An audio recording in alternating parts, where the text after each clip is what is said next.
Et bonjour à tous, bienvenue pour cette nouvelle vidéo sur ma chaîne OM ST Football. Je suis ravi de vous retrouver pour cette veille de match contre le Real Madrid. L'OM, ça y est, fait son grand retour en Ligue des Champions. Donc avant que j'oublie, n'hésitez pas à vous abonner, à liker, le petit pouce et à partager et en parler autour de vous si vous aimez mes contenus. Donc, comme vous pouvez le voir ou pas d'ailleurs, je suis, ça y est, sur une nouvelle plateforme de streaming. Donc, je découvre. C'est pas mal du tout, vous allez voir. J'ai réussi à faire des choses nouvelles, pour moi en tout cas, et qui sont pas mal du tout. On va voir si ça va fonctionner. Alors aujourd'hui, je vais vous parler. Bon, j'ai mis à garde forfait, mais il y a aussi Traoré. J'ai vu ça tout à l'heure. La compo des équipes, avec aussi le groupe retenu par De Zerbi et par l'entraîneur du Real Madrid. Je vais revenir, Xavi Alonso, merci. Et l'analyse, un petit peu mon analyse sur le Real. Bon, on parlera de leurs forces, on les connaît, mais ils ont quelques faiblesses. Et je regarde un peu le match contre la Real Sociedad. Et on va un petit peu en parler tout au long de cette vidéo. Avant que j'oublie, sûrement la chaîne va bientôt changer de nom. Vous verrez ça. Pour vous, ça ne changera rien. Mais il y aura un nouveau nom.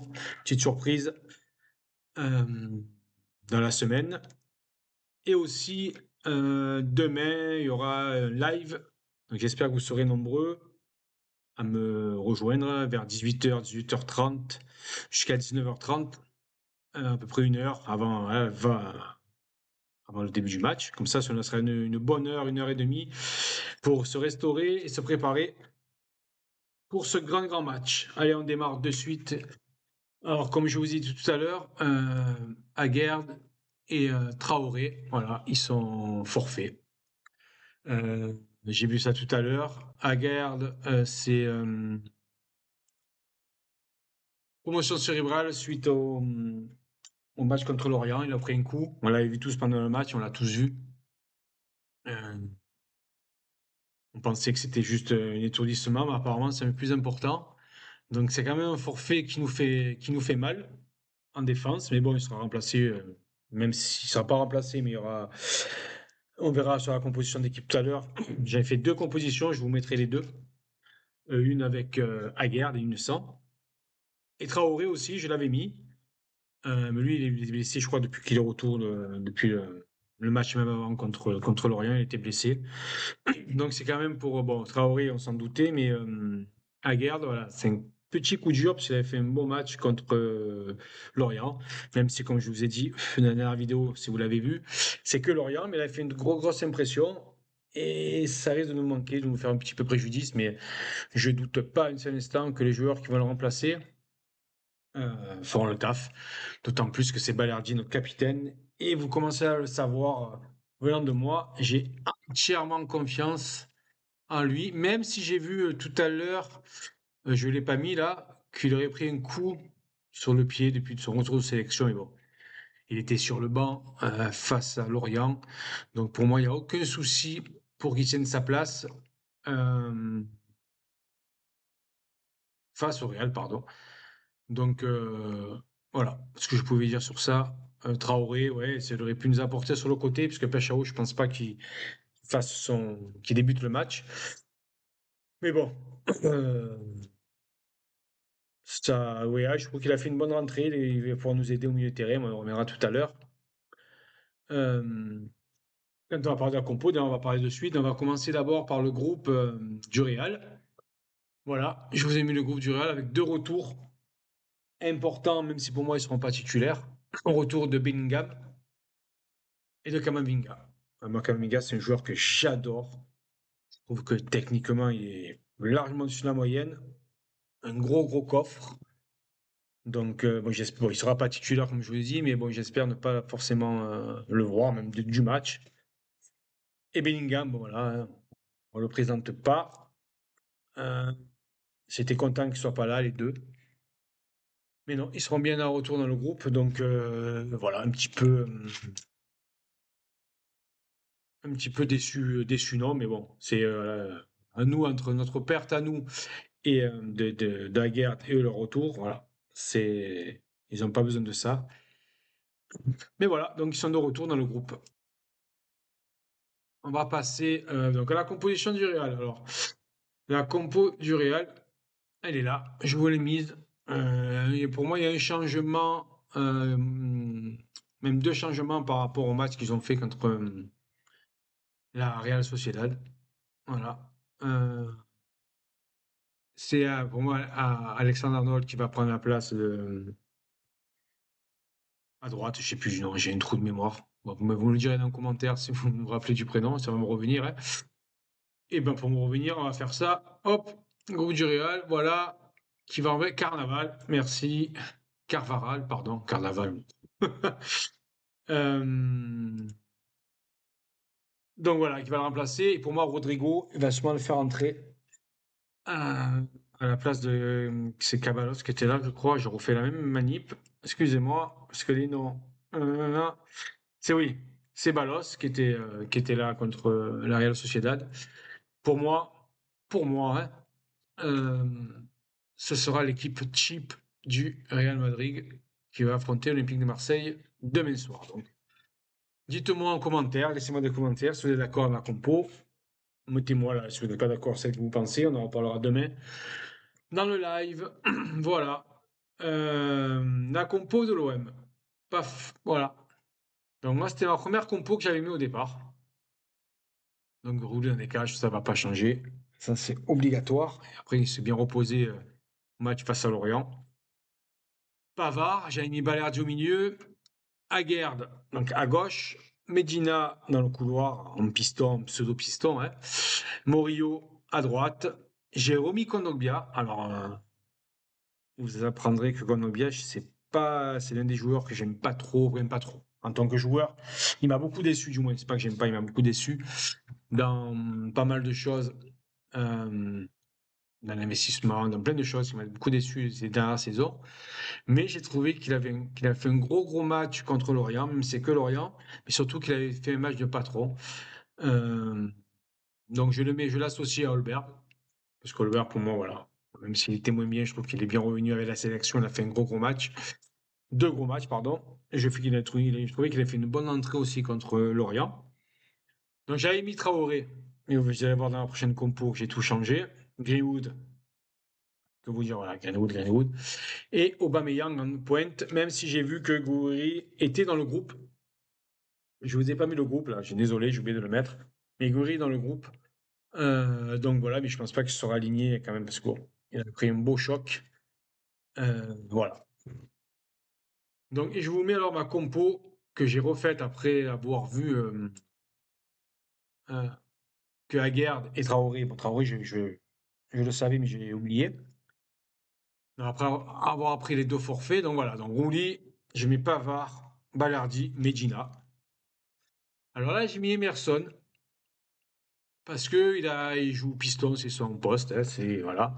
Et puis défensivement, quand même, il sera un peu plus rassurant, en sachant que Timothy Weah va redescendre certainement dans le milieu pour apporter son aide sur le couloir.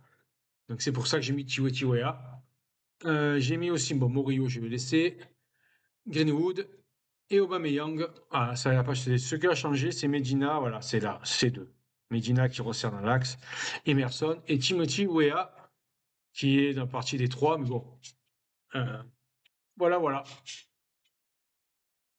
Ce qu'on peut dire, voilà. Hein, donc les remplaçants, vous verrez vous. On en reparlera demain dans le live. Donc à 18h30 jusqu'à 19h30, je vous le rappelle. Gros live demain. Peut-être j'aurai une invitée avec moi. Peut-être deux.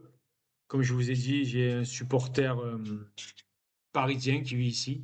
Je vais voir avec lui s'il peut nous rejoindre quelques minutes.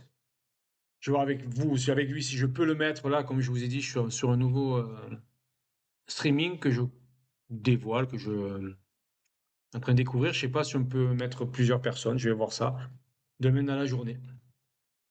Donc voilà, on va aussi parler voilà, de mon analyse du Real, ce que je pense du Real. Donc comme je vous dis, j'ai regardé hier le Real contre la Sociedad. Je vous ai mis une image de l'expulsion du joueur de défenseur du Real contre la Sociedad. Pourquoi je vous mets cette image?